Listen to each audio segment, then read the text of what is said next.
Greetings everyone, and I want to thank you for being a facilitator for our faculty learning communities.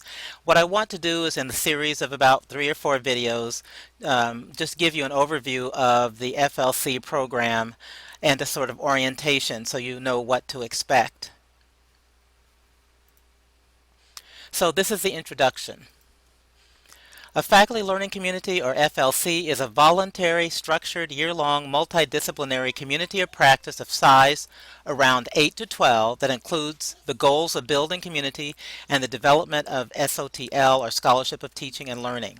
And that's what we really try to do with these learning communities, is we often have people from different disciplines on campus, and we find that we learn a lot. We identify similar problems. We also identify things that are specific to our disciplines. The quote that I read you is from Milton Cox, and he is an expert in FLCs. There are a couple of major types of FLCs. Some are cohort-based and some are topic-based. The cohort-based one, as you can see from the information on the slide, they focus on faculty or staff who kind of felt isolated or fragmented or feel kind of out of touch with what's going on with the university. So, for example, you might have FLCs for junior faculty, senior faculty, mid-career faculty, or part-time and adjunct faculty. We don't have any FLCs for this group, although we're more than willing to start them if you're interested. We do have a lecturer organization that is an effort to address some of the issues and concerns of our lecturers. Our FLCs at Fresno State are topic-based, and that involves creating a curriculum designed to address a campus or divisional teaching, learning, or policy program need, issue, or opportunity. And again, this is from Milton Cox, and what you do is focus on a theme or issue, and that's what our FLCs have been about. I just wanted to give you an overview of how the different FLC proposals that were proposed, and hopefully we'll have enough faculty interested in them. Critical thinking, e-portfolios, faculty mentoring, first generation or advising college students, improving student writing, internship experience, interprofessional education, learner-centered teaching, professional ethics, publishing a scholarly article, SAP, satisfactory academic progress, single subject teaching credential, and undergraduate research. Those are all FLCs that have been proposed, and that some of these are continuing FLCs from the past academic year. You'll also see on this table that's presented on this slide the names of the facilitators for these FLCs.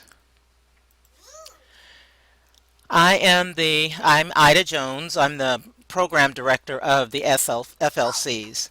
Anytime you have any questions or concerns, feel free to contact me. I'm more than happy to help you out. So, what's the facilitator, or what does a facilitator do? Well, this is a quote from